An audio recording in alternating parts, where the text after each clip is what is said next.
Welcome back to the channel, guys. Here's your boy David from Hybrid's Backyard, and today I'm back with Halo 3. Now, before I go through what I think about Halo 3's campaign, I just want to let you guys know I played it on Xbox 360 down in 2007, but I couldn't recall a goddamn thing about the story. I was mostly an online player and I did not know that there were graphic novels or whatever explaining the gap in story between Halo 2 and 3. So this video will not give a damn about them, and my opinion will stay only as a random bloke going from the second to the third game, which will make this one a tad bit longer than usual.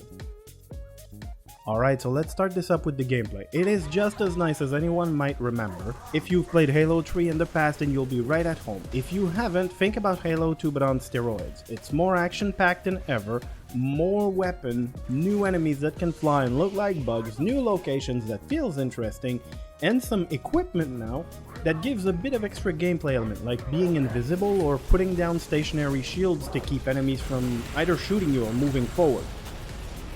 It's really interesting and can be used in many creative ways that make the overall playthrough really nice. Playing through the campaign was nice and action-packed. It's the Halo gameplay that we all like, but by the end of the story I could understand why I didn't remember a goddamn thing about it. It's inconsistent and not very memorable. I'm not gonna lose her. Don't misunderstand me, I had a crazy amount of fun all the way. From start to finish, I loved my experience. But if I was to describe it, I'd say it's like watching a movie like The Expendables. The action is great, but in order to truly enjoy the whole thing, you have to turn a part of your brain off. So, as long as I didn't look at the details of the story, I was completely fine. As soon as I did, I kinda lost interest. So here's 4 things that happened throughout the game that rubbed me really bad, and that got my brain going into meltdown. So first up, the direct transition from the previous Halo. When we ended Halo 2, Master Chief was on a spaceship coming back to Earth with the Prophet of Truth on board. For some reason, when you start Halo 3, you just crash land in a forest. No ship, no escape pod, just you and your goddamn sexy green suit. What the fuck happened? Well, there are 4 graphics novels that could answer that question for us, but I don't give a fuck about them. So, I can only guess, and if my guess is right, the Master Chief was probably having a nice barbecue on the ship with the Prophet of Truth, took a jab at the old alien for the last hot dog, and was pushed out the airlock by a mad brute frustrated by his lack of manners. Allegedly, this is what happened. 11 out of 10, great start. Now the second are called either Cortana moments or character interludes. It depends from which website I get my info from, but the name is already bad enough.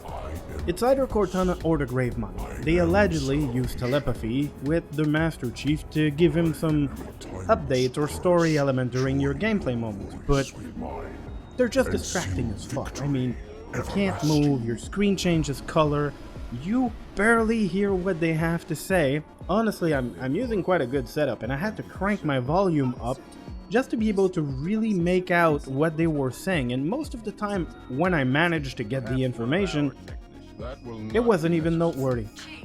The only thing it confirmed to me was that Cortana was slowly going crazy and that the Gravemind was just a sick fuck.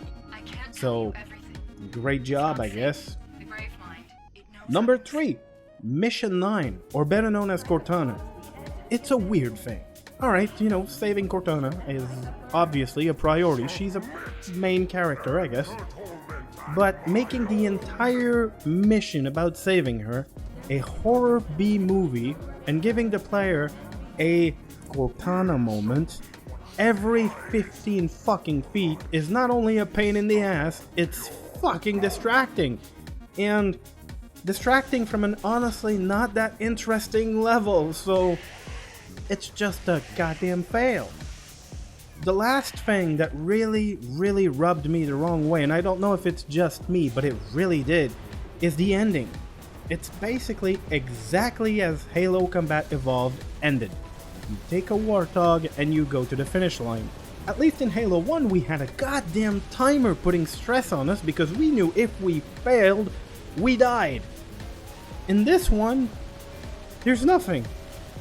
And also, I understand that the ring isn't finished, it's in construction, but the level is basically a go-kart racetrack built on metallic tiles flying in the air with no support.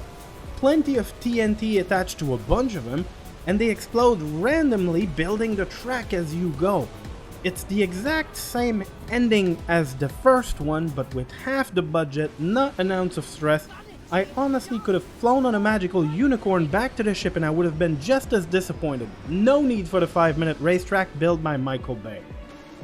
Now, sorry for the random rant, guys, but for some reason those points, even if they don't mean much to you guys, they really were on my nerves.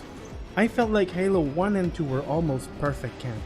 The second one building over the first one, innovating, bringing a sense of novelty, new enemies and weapons. They were complementing each other in many ways, and the storytelling was simple and it made sense. Halo 3's campaign sometimes felt rushed. Some part of it felt half-assed, unimaginative, some weird horror elements that should have just been left out. Where the first two Halos took me about, 8 hours each or so? Halo 3 took me from 8:30 AM after I got my daughter to her school to 12:45 early afternoon the same day.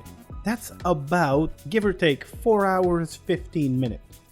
And I didn't rush anything. I mean, I fought my way like a good soldier, mostly on heroic, sometime on normal, and I did not skip any cinematics or conversation along the way. Was it worth it? Well, for the action and Halo gameplay, yes, it was plenty of fun.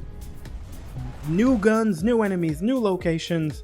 The game overall felt fresh and interesting, but if you're here for the story, think about the expandables. Keep a part of your brain comatose and you'll be fine, and if you're looking for logic within what's happening, you might be fucking disappointed. Now, thanks for watching, guys. Thank you for sticking with me up till now. I know this one was a little bit of a rant with the 4 points that took a little bit longer than usual. I'm done with Halo 3. I probably won't be back to the story, maybe on the multiplayer though. It was still pretty good. Thank you for watching. Please support the channel if you feel like it. I'm your boy David, and I'll see you in the next one. They ennobled all of us, and they shall not be forgotten.